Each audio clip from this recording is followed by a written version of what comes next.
जय हिंद दोस्तों, स्वागत है आपका अपने चैनल में। मेरा नाम धर्मेंद्र मिश्रा है और मैं इस चैनल के माध्यम से हर रोज़ मेंस आंसर राइटिंग की प्रैक्टिस करता हूं। वर्तमान में मैं यूपीएससी प्रीलिम्स के लिए समरी ऑफ लक्ष्मीकांत को रीड करने वाला हूं। इस पूरे सीरीज़ में, इस पूरे प्लेलिस्ट में आपको डिफरेंट पार्ट्स मिलेंगे। उस डिफरेंट पार्ट्स के तहत मैं कोशिश करूँगा कि पूरी की पूरी पॉलिटी को ख़त्म कर दिया जाए।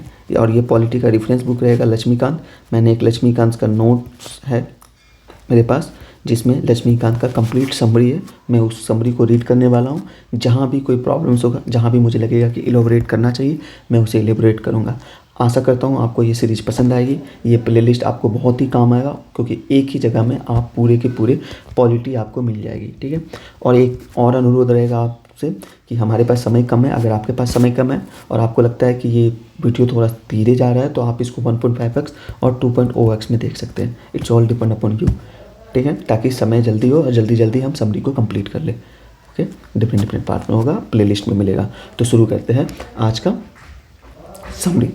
ठीक है, all the best to me कि कंप्लीट समरी पढ़ना है मुझे, कंप्लीट पॉलिटी ख़त्म करना है, इसलिए all the best to me और आपको भी, क्योंकि हम लोग नई चीज़ सीखने जा रहे हैं आज। तो स्टार्ट करते हैं। Salient feature of the constitution. जब भी हम कॉन्स्टिट्यूशन का सैलिएंट फीचर्स देखते हैं, तो हमें एक चीज़ देखना है कि कॉन्स्टिट्यूशन में इंपॉर्टेंट अमेंडमेंट्स कब हुआ था, क्योंकि ये भी सबसे ज़्यादा इम्पॉर्टेंट फीचर्स क्या है कि हमारा जो कॉन्स्टिट्यूशन है वो अमेंडेबल है, मतलब हम उसमें चेंज लाया जा सकता है। That is not rigid. Okay, ताकि समय के साथ हमारा कॉन्स्टिट्यूशन को बदलाव लाया जा सकता है। और उसका जो रिजल्ट है, जो इम्पोर्टेंट अमेंडमेंट्स हुआ था 7, 42, 44, 73 एंड 74, ये सब हमारे कॉन्स्टिट्यूशन में ऐसे अमेंडमेंट्स हैं जो कि बहुत ही इंपॉर्टेंट था। इसके तहत काइंड ऑफ स्ट्रक्चर चेंज हुआ था। जैसे 7th कॉन्स्टिट्यूशन अमेंडमेंट में हमारे स्टेट रिकॉग्निशन एक्ट आया था। इसको 42 कॉन्स्टिट्यूशन अमेंडमेंट है, इसको मिनी कॉन्स्टिट्यूशन भी बोला जाता है। इसमें बहुत सारे चेंजेस देखने को मिली। इसमें जो चेंजेस ठीक नहीं थे उसको 44 में एबोलिश किया गया था। और 73, 74 में आपको पता है लोकल गवर्नेंस के तहत आगे बढ़ा, जिससे हमारे पंचायत और म्यूनसिपैलिटी का प्रोविजन आया था हमारे कॉन्स्टिट्यूशन में। 42 को, ये मैंने बता दिया, 42 कॉन्स्टिट्यूशन अमेंडमेंट एक्ट को मिनी कॉन्स्टिट्यूशन भी कहा जाता है। चलो, हम संविधान के अलग अलग फीचर्स के बारे में बात करेंगे। हमारा संविधान विश्व का सबसे लंबा कॉन्स्टिट्यूशन है। आपको पता होगा कि हमारे संविधान में लगभग 395 आर्टिकल्स हैं। और ये आर्टिकल्स कहाँ से आए गए? ये आर्टिकल मैक्सिमम जो है हमारे, मतलब more than 200 articles come from 1935 act, government of India act 1935। और डिफरेंट सोर्सेज से भी लेके आए गए, जो कि हमारे संविधान का एक दूसरा फीचर्स है। ठीक है, कि ड्रॉन फ्रॉम वेरियस सोर्सेज। हम आगे बताएंगे कि कहाँ कौन सा प्रोविजन किस से देश से लिया गया था। हमारे कॉन्स्टिट्यूशन का एक महत्वपूर्ण फीचर्स ये भी है कि ये रिजिड भी है, फ्लेक्सिबल है, मिक्सअप है। Rigid in the some case, जहाँ पे फेडरल स्ट्रक्चर आता है, हमें अमेंडमेंट करना इतना आसान नहीं है। अमेंडमेंट करने के लिए स्पेशल मेजोरिटी प्लस रेटिफिकेशन की जरूरत होती है। हमारे संविधान में अमेंडमेंट्स के लिए special majority plus state ratification की जरूरत होता है, जो इस संविधान को अमेंडेबिलिटी को रिजिड बनाया जाता है। और वहीं दूसरी ओर कुछ ऐसे प्रोविजंस हैं जिसको अमेंड करने के लिए, जिसको चेंज करने के लिए हमें सिंपल मेजोरिटी ही चाहिए संविधान पार्लियामेंट में। That's makes our constitution rigid and flexible. Federal cum unitary system, हमारा सिस्टम, हमारा जो संविधान है, हमारा जो नेशन है, वो फेडरल प्लस यूनिटरी सिस्टम है, जिसमें यूनिटी का बायसनेस, यूनिटी बहुत ही स्ट्रॉन्ग है। ठीक है, कम टुगेदर इंस्टीट्यूशन है हमारा। अमेरिका की तरह नहीं है कि कॉन्फेडरेशन है, सारे लोग का एग्रीमेंट है स्टेट्स के बीच में। जो एग्रीमेंट्स अमेरिका में क्या है, स्टेट्स के बीच में एग्रीमेंट हुआ है। ठीक है, पर हम इंडिया में क्या है, हम इंडिया के जो स्टेट्स हैं वो एग्रीमेंट नहीं हुआ। That is the part of country, that is part of nation. Union का एक नेशन है, डिफरेंट, बस उसके ऑर्गेनाइजेशन को चलाने के लिए, रूल करने के लिए अलग अलग पार्ट में बांटा गया है। ठीक है, that's why India state doesn't have a right to secede. Okay, USA में है राइट टू सिसीड, इंडिया में नहीं है। ओके, तो ये हमारे एक फीचर्स है। ठीक है, पार्लियामेंट्री फॉर्म ऑफ गवर्नमेंट, देखो यूएसए में प्रेसिडेंशियल फॉर्म ऑफ गवर्नमेंट है, इंडिया में क्या है, पार्लियामेंट्री फॉर्म ऑफ गवर्नमेंट है। पार्लियामेंट्री फॉर्म ऑफ गवर्नमेंट का सबसे अच्छा फीचर्स क्या होता है, ये भी आगे पढ़ोगे इसका फीचर्स। इसके फीचर्स होते हैं कि ये जो मिनिस्ट्री ऑफ काउंसिल होते हैं, it is responsible to the parliament. Okay, चलो, synthesis of parliament sovereignty and judicial supremacy. देखो, जब ब्रिटेन की बात आती है, ब्रिटेन का जो पार्लियामेंट का बात आता है, वहाँ पे अनरिटन कॉन्स्टिट्यूशन होता है। दैट्स मीन वहाँ पे संविधान लिखा हुआ नहीं है, जिसके मतलब पार्लियामेंट का सॉवरेनिटी होता है। वहाँ पे पार्लियामेंट जो लॉ बना दिया वो एबोलिश नहीं किया सकता, that is final. But India में क्या होता है, जुडिशियल सुप्रीमेसी है, मतलब अगर पार्लियामेंट में कोई लॉ बना गया तो उसको हम एज जुडिशियल रिव्यू किया जा सकता है, उसको हम एबोलिश कर सकते हैं अगर वो डॉक्ट्रिन ऑफ बेसिक स्ट्रक्चर को ब्रीच करता हो। डॉक्ट्रिन ऑफ बेसिक स्ट्रक्चर क्या है, हम आगे पढ़ेंगे, ठीक है। इंटीग्रेटेड इंडिपेंडेंट एंड जुडिशरी, हमारा जो सुप्रीम कोर्ट, हाई कोर्ट और डिस्ट्रिक्ट कोर्ट है, ये इंटीग्रेटेड है, अलग है और इंडिपेंडेंट है। इसके इंडिपेंडेंस के क्या क्या कंडीशन थे हम वो आगे पढ़ेंगे जब हम सुप्रीम कोर्ट और हाई कोर्ट के बचेंगे। पर ये जान सकते हैं कि ये जो है हमारे कॉन्स्टिट्यूशन के एक फीचर्स हैं, fundamental rights 12 article 12 to 35 fundamental rights, जिसमें यहाँ के सिविलियन और सम फॉरेनर को भी, एलियन सिटीजन्स को भी कुछ राइट्स दिए गए। जब हम फंडामेंटल राइट्स की बात करते हैं तो हम ड्यूटीज़ की बात करते हैं, जिसमें स्टेट्स है यानी हमारे जो नेशंस है वो सिटीजन से कुछ उम्मीद रखता है, कुछ कि उनकी ड्यूटीज़, नेशंस के लिए कुछ ड्यूटीज़ है उनकी उम्मीद रखते हैं। Directive principle of state policy DPSP जो कि आयरलैंड से लिया गया है। DPSP जो है काइंड ऑफ एक इंस्ट्रक्शन है जो कि स्टेट्स को दिया जाता है कि व्हाट टू डू ना, इंस्ट्रक्शन है। फिर सेकुलर स्टेट्स हमारे प्रेम्बल में लिखा गया है, प्रेम्बल में भी लिखा गया, कब आया गया था ये आप कमेंट में बताओगे, प्रेम्बल में कब डाला गया था सेकुलर, ठीक है। सिंगल सिटीजन, USA में क्या होता है, चूँकि USA में स्टेट्स जो है एग्रीमेंट के तहत कंट्री बना हुआ है, एक जुड़ा हुआ, तो वहाँ पर डुअल सिटीजनशिप की बात होती है। पर इंडिया में डुअल सिटीजनशिप नहीं है, इंडिया में सिंगल सिटीजनशिप है। आप सिर्फ भारत के ही सिटीजन कहलाओगे, स्टेट्स के नहीं। यूनिवर्सल एडल्ट फ्रेंचाइज आर्टिकल 326 में आता है। इसके तहत हर एक व्यक्ति जो 18 साल की उम्र से ज़्यादा है उसको वोट देने का अधिकार है, ठीक। इंडिपेंडेंट बॉडीज़, इंडिया में बहुत सारी इंडिपेंडेंट बॉडी होती है जो अलग तरीक़े से काम करती है और देश के कॉन्स्टिट्यूशन को मजबूत करती है। जैसे आपका कैग हो गया, these are the independent body, और कैग हो गया, UPSC हो गया, SPSC हो गया। इमरजेंसी प्रोविजंस हमारे इंडिया के कॉन्स्टिट्यूशन में एक प्रोविज़न है जिसमें अगर देश को कुछ आपातकाल स्थिति आ गए तब हम इमरजेंसी प्रोविजंस लगाया जा सकते हैं, जो आर्टिकल 352, 356 और 360 ऐसे 3 आर्टिकल्स होते हैं जिसके तहत हम इमरजेंसी प्रोविजंस लगा सकते हैं। 360, 352, 356 एंड 360, ओके, जिसमें हम नेशनल इमरजेंसी, प्रेसिडेंट्स रूल और फाइनेंशियल इमरजेंसी की बात हुई है, ठीक है। 3 टायर गवर्नमेंट, इंडिया में 3 टायर गवर्नमेंट है जिसको लोकल गवर्नमेंट बोलते हैं, पंचायती गवर्नमेंट है, चलो पंचायत भी आया था ना 74 आर्टिकल से के तहत हमारे में पंचायत का प्रोविजंस आएगा, जिसके तहत इंडिया में 3 टायर गवर्नमेंट हो गया, ओके। तो ये थे कुछ provisions, salient features of constitution. चलो, अब जिसमें जो एक फीचर्स था जिसमें हमने कहा किया कि हमारा जो स्टेट्स है वेरियस सोर्सेज से लाया गया था, तो आप देखते हैं कि कौन सा प्रोविज़न जो कि एग्जाम में पूछते हैं कहाँ से उठाया गया था। इम्पैक्ट, तो अगला टॉपिक हमारा important source of Indian constitution. Government of India act से क्या क्या लिया गया, ध्यान देने वाली है। गवर्नमेंट ऑफ एक्ट से फेडरल स्ट्रक्चर से लिया गया। पहले तो मैक्सिमम प्रोविजन जो है गवर्नमेंट ऑफ इंडिया एक्ट से आया गया, उसमें जो इंपॉर्टेंट चीज़ है जहाँ से क्वेश्चन आते हैं वो हम यहाँ पे लिखे हुए हैं। सेंट्रल स्टेट का रिलेशन जो है वो भी गवर्नमेंट ऑफ इंडिया एक्ट से लिया गया। पब्लिक सर्विस कमीशन वो भी दिया है। एडमिनिस्ट्रेटिव सेटअप मतलब पोस्ट ऑफ द गवर्नर वगैरह जितना भी है वो सब कहाँ से लिया गया, गवर्नमेंट ऑफ इंडिया एक्ट से लिया गया। Emergency provisions government of India act से लिया गया। यहाँ पे लोग का कन्फ्यूजन होता है कि भाई इमरजेंसी तो जर्मनी से लिया गया है, नहीं, जर्मनी से जो राइट्स यहाँ पे मैंने लिखा है, ठीक है, जर्मनी से, ये गलत है, ठीक, जर्मनी से वो लिया गया है जो मतलब जो राइट्स आपके इमरजेंसी के टाइम जो आपके राइट्स चले जाते हैं वो जर्मनी से लिया गया है। लेकिन इमरजेंसी प्रोविजंस जो है कि इमरजेंसी लगाया जा सकता है वो गवर्नमेंट ऑफ इंडिया एक्ट से लिया गया, ठीक है। इंटीग्रेटेड जुडिशरी भी गवर्नमेंट ऑफ इंडिया एक्ट से लिया गया है, ओके। इंटीग्रेटेड, यहाँ पे भी कंफ्यूजन होता है, यहाँ पे भी हम लोग USA लिख देते हैं, नहीं, integrated judiciary government of India act से लिया गया है। पर जो जुडिशरी से रिलेटेड जो प्रोविजंस है, जैसे सुप्रीम कोर्ट के जज को हटाना, वो इंडिपेंडेंस ऑफ द जुडिशरी, ये सब जो है कहाँ से लिया गया, USA से लिया गया। तो ये ध्यान देने वाली बात है। जुडिशियल रिव्यू ये यूएसए से लिया गया। चलो कॉन्स्टिट्यूशन आप देख लेते हैं, कॉन्स्टिट्यूशन यूएसए से क्या लिया गया, यूएसए से हम फंडामेंटल राइट्स को लेके हैं। फंडामेंटल राइट्स की बात सबसे पहले यूएसए में ही आया गया था। Judicial review, independence of judiciary, ये सब यूएसए से लिया गया। प्रियम्बल भी यूएसए से ही लिया गया। इम्पीचमेंट ऑफ प्रेसिडेंट्स के इम्पीचमेंट, सुप्रीम कोर्ट और हाई कोर्ट जज के रिमूवल, वाइस प्रेसिडेंट के रिमूवल, ये सब कहाँ से लिया गया, यूएसए से लिया गया। यूनाइटेड किंगडम, यूके से क्या लिया गया है, यूके से हमारा पार्लियामेंट्री मॉडल लिया गया। रूल ऑफ लॉ जो कि प्रोफेसर ऑफ डाइसी का कॉन्सेप्ट था वो लिया गया।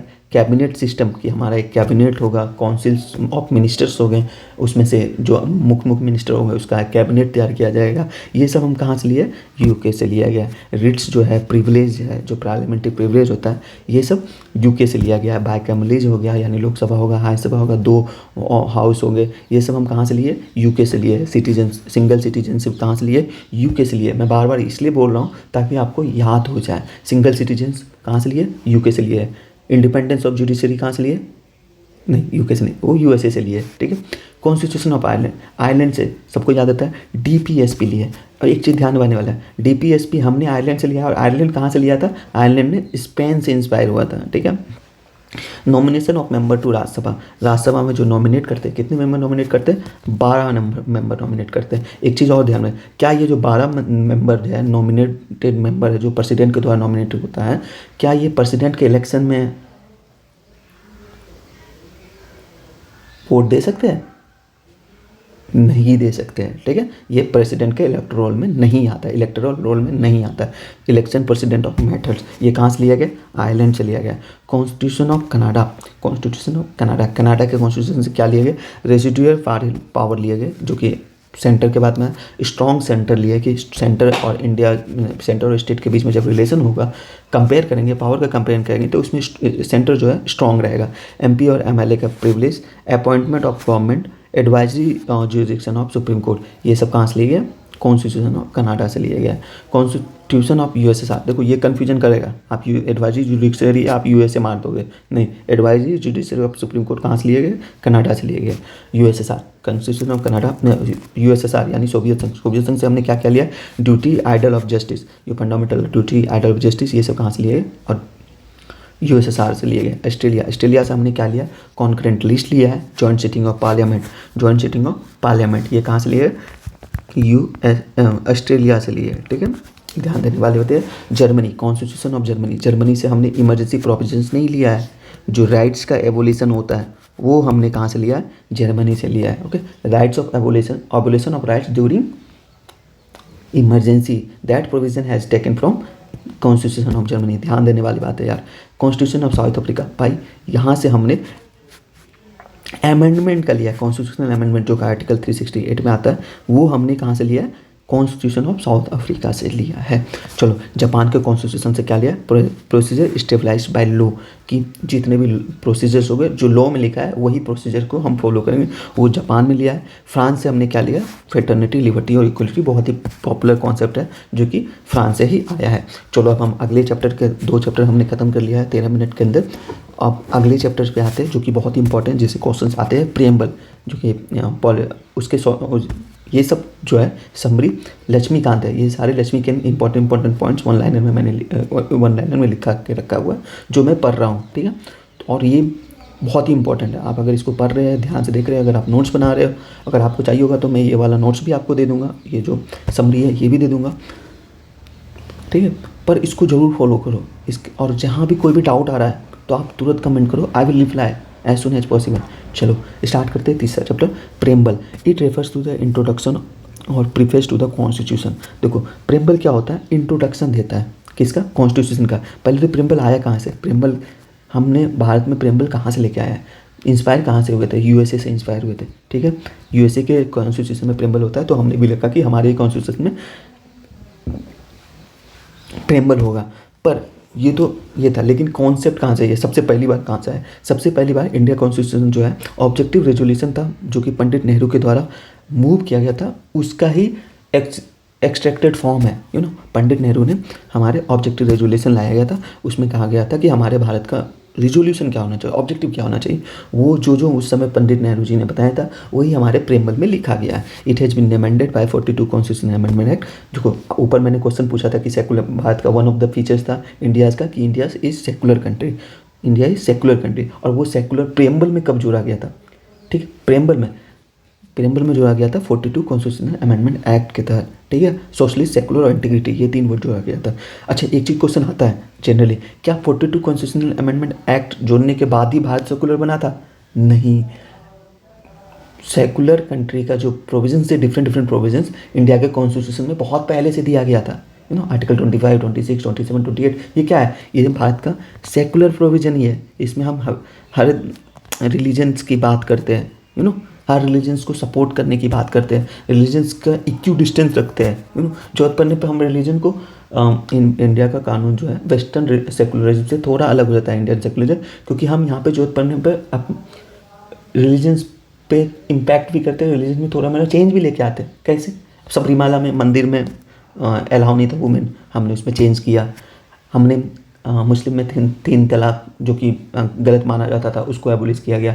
तो ऐसा नहीं है कि हम वेस्टर्न सेकुलर का मतलब क्या होता है, वेस्टर्न सेकुलर का मतलब होता है कि कंप्लीट सेपरेशन होगा स्टेट्स और रिलीजन का। हम ध्यान ही नहीं देंगे भाई, क्रिश्चियन में जो हो रहा है ठीक है, स्टेट्स को कोई मतलब नहीं है उसका। पर इंडिया में वेस्टर्न सेकुलर कंसेप्ट नहीं होता है। इंडिया में सर्वधर्म समभाव की बात होती है, मतलब हम सबको बराबर दर्जा देंगे, पर अगर उसमें कुछ गलत होगा तो मैं उसमें चेंज करने की कोशिश करेंगे। इसी के तहत कुछ चेंजेस आए, जैसे 3 तलाक हो गया, सबरीमाला में एंट्री करने के हो गया, पर तो ये सब सेकुलर बनाती है भारत को, ठीक है। और ये प्रेमबल में कब जुड़ा गया? 42 कॉन्स्टिट्यूशनल अमेंडमेंट 1976 में। एक चीज़ और है भाई, जब भी आप कॉन्स्टिट्यूशनल अमेंडमेंट एक्ट पढ़ोगे 42 कॉन्स्टिट्यूशनल अमेंडमेंट, उसके साथ आपके दिमाग में ईयर आ जाना चाहिए। 42 constitutional amendment 1976, 73 constitutional amendment act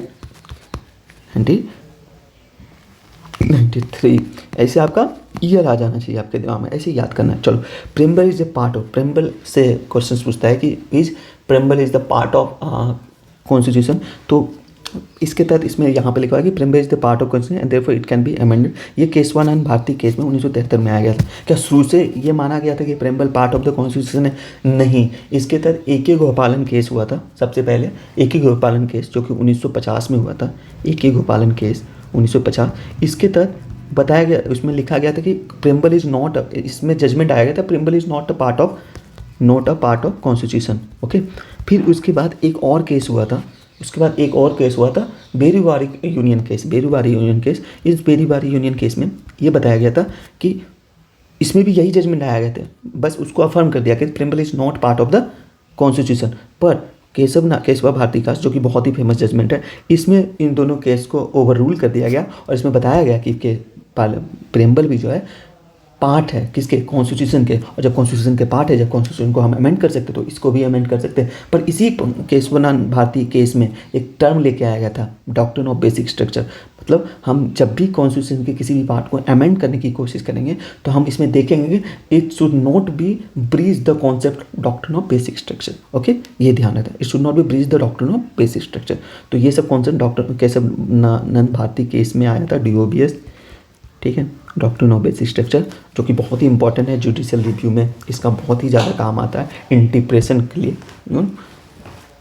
तो डॉक्ट्रिन ऑफ बेसिक स्ट्रक्चर बहुत ही इंपॉर्टेंट है। और ये प्रेमबल को इसी केस के जजमेंट के द्वारा प्रेमबल को कॉन्स्टिट्यूशन का पार्ट माना गया। सुप्रीम कोर्ट सेड, ये देखो अगला में ये लिखा भी गया है, supreme court said if there is any difficulty in the interpretation of the constitution it can be interpreted in the light of preamble. तो प्रेमबल को जो है कॉन्स्टिट्यूशन का आइन टॉर्च माना जाता है।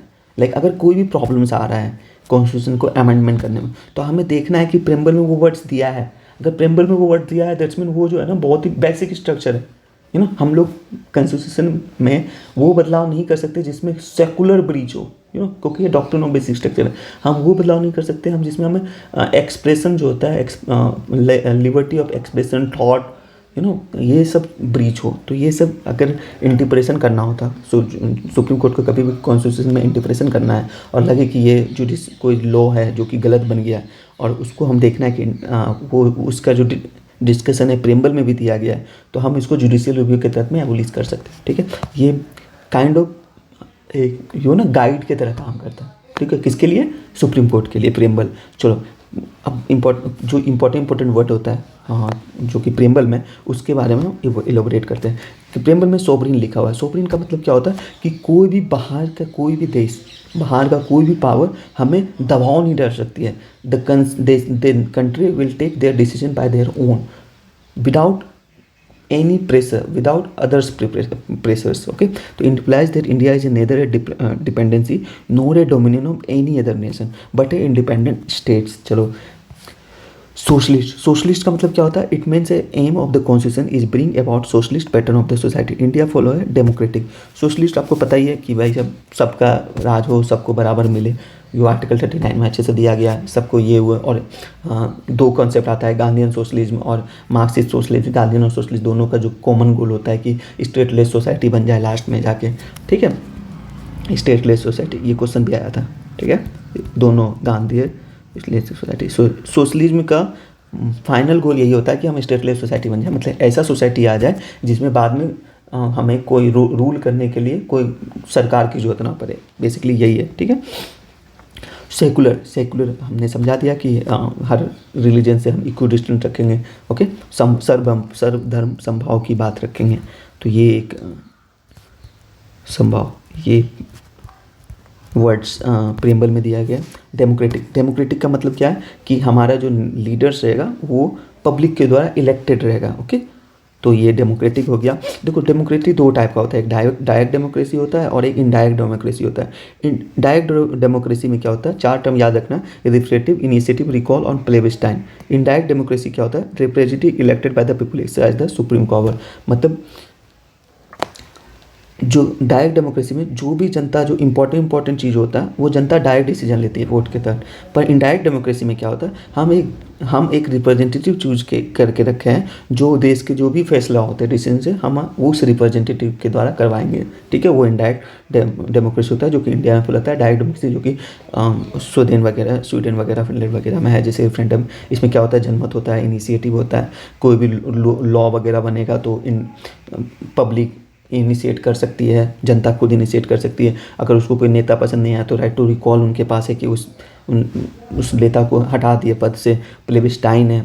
ओके, ये सब चीज़ डायरेक्ट डेमोक्रेसी के फीचर्स होते हैं। इनडायरेक्ट डेमोक्रेसी में ये सब नहीं होता है। इनडायरेक्ट डेमोक्रेसी हम सिंपली एक रिप्रेजेंटेटिव्स को चुन के भेज देते हैं और वो हमारे बदले में हमारे बिहाफ में रूल करता है, हमारे बिहाफ में डिसीजंस लेते हैं। रिपब्लिक में मतलब भी यही होता है कि जिनके नेता चुने होते हैं, इलेक्टेड होते हैं। The head of the state that is personal is elected and not the hereditary. तो हमारा भारत जो रिपब्लिक है क्योंकि हमारा जो पर्सनल है वो इलेक्टेड होता है। भले ही डायरेक्ट इलेक्शन नहीं होता है, इनडायरेक्ट इलेक्शन होता है, पर इलेक्टेड होते हैं।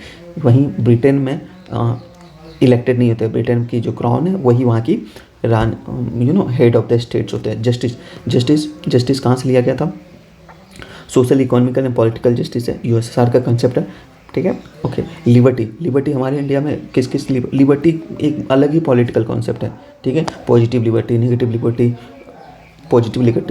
लिबर्टी। जब हम कॉन्सेप्ट पढ़ेंगे, पॉलिटिकल कॉन्सेप्ट पढ़ेंगे तो हम वहाँ पे इसकी डिस्कस करेंगे। ठीक है, लिबर्टी। और हमने एक मेंस में का आंसर राइट भी लिख के रखा है, आप देख सकते हो। पॉजिटिव लिबर्टी और नेगेटिव लिबर्टी से रिलेटेड क्या है उसको अच्छे से वहाँ पे बताया गया। Preamble reflects wider liberty of thought, expression, belief and faith of worship. हमारे प्रेम्बल में बात किया गया कि let of thought expression, liberty of thought expression और बिलीफ ऑफ फेथ और वर्शिप, ये सब का लिबर्टी हमारे सिटीजन्स को मिलना चाहिए। इक्वालिटी की बात हुई है। इक्वालिटी मतलब क्या है? बराबर का जाना चाहिए। किस में? अपॉर्चुनिटी में, स्टेटस में, ये सब में इंडिया को हर एक सिटीजन्स को मतलब इंडियंस को इक्वालिटी की बात होती है यहाँ पे। फ्रेटर्निटी भाईचारा, सेंस ऑफ ब्रदरहुड। ओके, चलो अब बहुत ही इंपॉर्टेंट कॉन्स्टिट्यूशन से स्टार्ट करते हैं। कॉन्स्टिट्यूशन का पार्ट 1। चलो मेन जो पार्ट था वो खत्म कर दिए। अब चौथा चैप्टर जिसमें हम पार्ट 1 जिसमें स्टेट्स की बात होगी, पार्ट आर्टिकल 1 to 4 की स्टार्ट करते हैं। चलो आर्टिकल 1 में क्लियरली लिखा हुआ है कि India that is Bharat shall be a union of states. Article 1 में क्या लिखा गया? India that is Bharat shall be union of states. तो जब संविधान बन रहा था तो वहाँ पे वोट हुआ था कि इंडिया का क्या नाम रखें। ठीक है, तो बहुत सारे कन्फ्यूजन्स थे, संविधान बट गए थे। तो जो हमारे संविधान निर्माता थे बाबा साहेब अम्बेडकर, उन्होंने संविधान में दोनों नाम रखा है, India that is Bharat shall be union of state. और यहाँ पे यूनियन ऑफ स्टेट्स का मतलब है कि ये कंप्लीट डिफिनेशन है, मतलब India will not be like a USA. USA के फेडरेशन नहीं होगा, India federation will not like a USA federation, India federation will be come together state federation. मतलब यहाँ के राज्य एक साथ आके एक नेशन बना रहे हैं।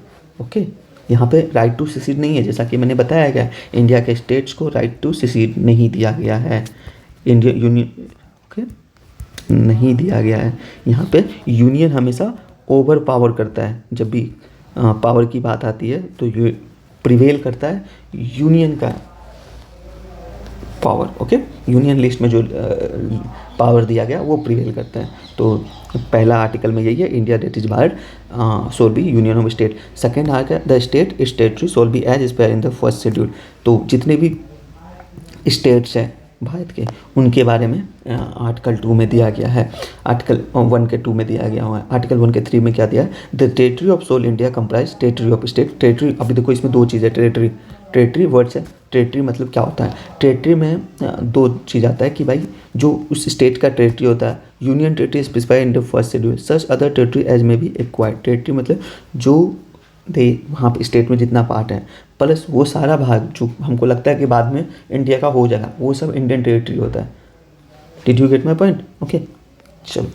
तो reason why union of state prefer as a federation of state, ये मैंने आपको समझा दिया क्या यूनियन ऑफ स्टेट क्यों रखा गया फेडरेशन ऑफ स्टेट की जगह में। Indian federation is not a result of an agreement of the state like US federation, ये मैंने बताया आपको। The state have no right to secede from the federation. तो ये इसकी वजह से हमें यूनियन ऑफ स्टेट्स रखा गया। अगर हम फेडरेशन ऑफ स्टेट्स रख देते तो स्टेट को राइट्स मिल जाता कि वो अलग हो सकता है, यू नो, क्योंकि हम इक्यू पावर का बात कर रहे हैं, यू नो। इंडिया में कोऑपरेटिव फेडरलिज्म की बात होती है, ओके, कंप्लीट रिजिड फेडरलिज्म की बात नहीं होती है। Did you get? चलो, territory of India, territory of India जो होता है वाइड्स एक्सप्रेशन होता है यूनियन ऑफ इंडिया से, बिकॉज यूनियन ऑफ इंडिया का मतलब होता है सिर्फ स्टेट्स, ठीक है, सिर्फ हम स्टेट की बात कर रहे हैं। पर टेरिटरी ऑफ इंडिया के अंदर जैसे मैंने आपको बताया कि वो सब कुछ आ जाता है, यूनियन टेरिटरी आ जाता है, फिर वैसे टेरिटरी जो गवर्नमेंट ऑफ इंडिया के तहत एक्वायर किया गया है, ठीक है, और स्टेट्स तो आता ही आता है। ठीक, चलो आर्टिकल 2 जो होता है वो बेसिकली अमेंडमेंट्स की बात करते हैं कि पार्लियामेंट को है पावर दे देंगे हम। कॉन्स्टिट्यूशन इतना बड़ा है, कॉन्स्टिट्यूशन प्रोविजंस करके रखा गया कि हम पार्लियामेंट को क्या क्या पावर देंगे, ठीक है। तो कॉन्स्टिट्यूशन कहता है कि पार्लियामेंट को हम पावर दे देंगे कि वो हमारे देश में कोई भी नया स्टेट्स को जोड़ या निकाल सकता है, ठीक है, और उनके नाम, उनके बॉर्डर्स वगैरह में चेंज कर सकता है। ये आर्टिकल 2 बताया था। आर्टिकल 3 क्या कहता है, पार्लियामेंट को और हम पावर दे देंगे कि form a new state by separation of territory from any state, मतलब किसी स्टेट से टेरिटरी को तोड़ के हम एक नए स्टेट्स बना देंगे। बाय यूनिटिंग 2 और मोर स्टेट्स, या 2 स्टेट्स को तोड़ के बना के एक 2 को जोड़ के एक स्टेट्स बना देंगे, या इस by uniting any territory to part of any states, ठीक है, किसी भी टेरिटरी को, जैसे सिक्किम जो कि दूसरे स्टेट है उसको हम अपने इंडिया में जोड़ कर दिए। ये सब किस में आएगा, आर्टिकल 3 में आएगा। Increase the area of any state, किसी स्टेट का एरिया को बढ़ाना किसके तहत आएगा, आर्टिकल 3 के तहत हम पार्लियामेंट कर सकता है, पार्लियामेंट मेंबर ऑफ पार्लियामेंट इसको कर सकते हैं। तो diminish the area of any state, alter the boundary of any state, alter the name of any state, all this comes under article 3। Procedure related to certain of new और make change in area boundary और name. अभी procedures कैसे हम कर सकते हैं, तो देखो, prior permission of president required to introduce bill in other house. तो जब भी हम किसी का देश स्टेट का नए स्टेट को क्रिएट करने का या उनके चेंज करने का, एरिया बाउंड्री और नाम में बदलाव करने का हमको मोशंस संविधान में लाना है, तो उससे पहले हम क्या करेंगे, जो रेजोल्यूशन है उसको प्रेसिडेंट की परमिशन ले लेंगे। उसके बाद बिफोर गिविंग रिकमेंडेशन प्रेसिडेंट क्या करता है, प्रेसिडेंट आपको रिकमेंडेशन देने से पहले प्रेसिडेंट को भेजते कि भाई आप मुझे एक्सटेंड कर दो। प्रेसिडेंट क्या करता है, पार्लियामेंट को रिकमेंड करने से पहले वो उस स्टेट को भेजता है जहाँ जिस स्टेट से ये जो बिल है जिससे कंसर्न करता है। मान के चलो वो बिल है कि उत्तर प्रदेश में के नाम बदल कर, उत्तरांचल का नाम बदल कर उत्तराखंड करना है, तो प्रेसिडेंट क्या करेंगे, उत्तरांचल के लेजिस्लेशन असेंबली में भेजेंगे, ओके, और ताकि उसका नाम और उनके कंसेंट लेने के लिए। तो ये चीज़ होती नहीं है कि उनका ओपिनियन बाइंडिंग है। अगर वो बोलेगा नहीं मुझे लेजिस्लेटिव असेंबली बोला कि नहीं मुझे नाम नहीं बदलना, जो नाम है ठीक है, प्रेसिडेंट बाइंडिंग नहीं है कि उनका सजेशन जो है वो ले ही ले। Did you get my point? ठीक है, president is not binding to their decision, but वो एक फॉर्मेलिटी के लिए वो भेज देते हैं। Okay, if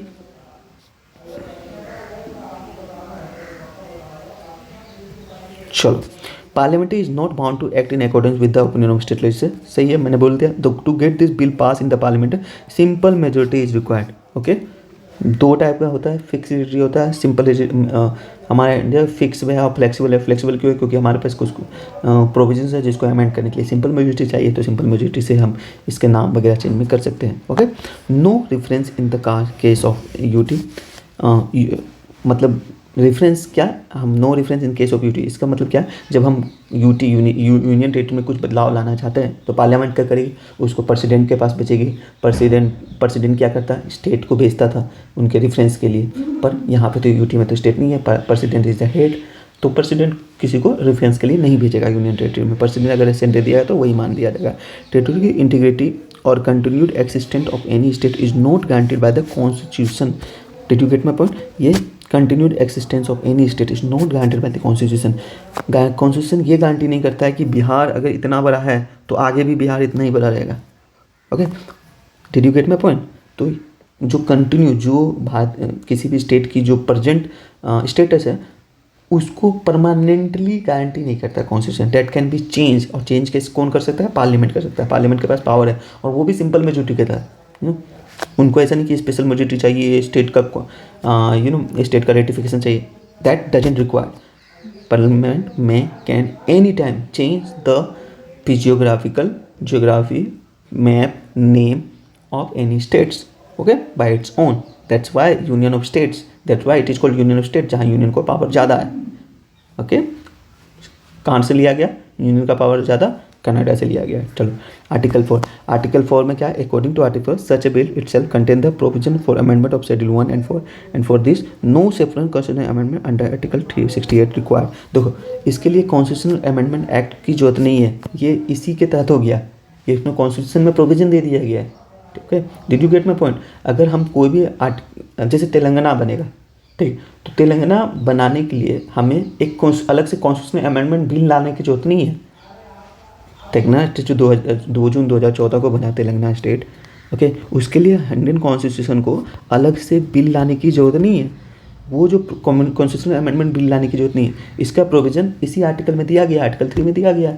did you get my point? तो it will not consider as a constitutional amendment bill. This is what written in the parliament article 4 and the power has been given to the parliament. Okay, चलो, अभी question की पहला linguistic state क्या है? Andhra first linguistic states है। आपको याद होगा श्री राम लल्लू की जो लगभग 62 डेज का उन्होंने भूख हड़ताल किया था, उसके बाद मजबूरन नेहरू जी को स्टेट रिओर्गनाइजेशन एक्ट लेके आना पड़ा, और उसके तहत आंध्रा को पहला लिंग्विस्टिक बेस पे राज्य बनाया गया। चलो, पार्ट 2 अब फिर यही आंध्रा बाद में 2 जून 2014 को तेलंगाना दो और राज्य में बटा। Did you get my point? Okay, बीच में मैं फंबल हो रहा हूँ,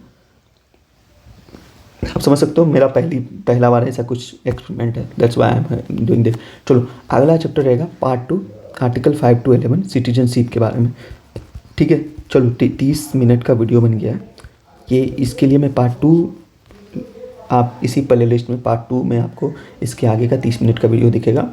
ठीक है, जिसमें मैं कोशिश करूँगा सिटीजनशिप कंप्लीट करने का और फंडामेंटल राइट्स भी ख़त्म करने का अगला जो वीडियोस आएगा। ठीक है, प्लीज़ आपको आशा करता हूँ ये आपको पसंद आया होगा, और प्लीज़ आज के आज आप ख़त्म कर लो कंप्लीट लक्ष्मीकांत, पढ़ के जाना है, यहाँ से देख के जाना है। ठीक है, समरी। ओके, चलिए, अगला वीडियो देखने के लिए आप मेरे प्लेलिस्ट में जा सकते हो, और अगर आपको ये वीडियो पसंद आया और इसमें अगर कुछ भी सजेशन देना है तो प्लीज़ कमेंट करो यार, कुछ भी कमेंट करो, पर कमेंट जरूर करो, मुझे सजेस्ट करो, मुझे गलत जहाँ मैं बोल रहा हूँ वहाँ सही करो, करेक्ट करो, और मैंने अगर सब कुछ अच्छे से किया है तो प्लीज़ अप्रिशिएट करो। ओके, थैंक यू बने रहने के लिए। अगला वीडियो जरूर देख के जाए, क्योंकि आज मैं कंप्लीट करने वाला हूँ इस प्ले लिस्ट में कंप्लीट पॉलिटी आपको दिखेगा। ओके, चलो, जय हिंद।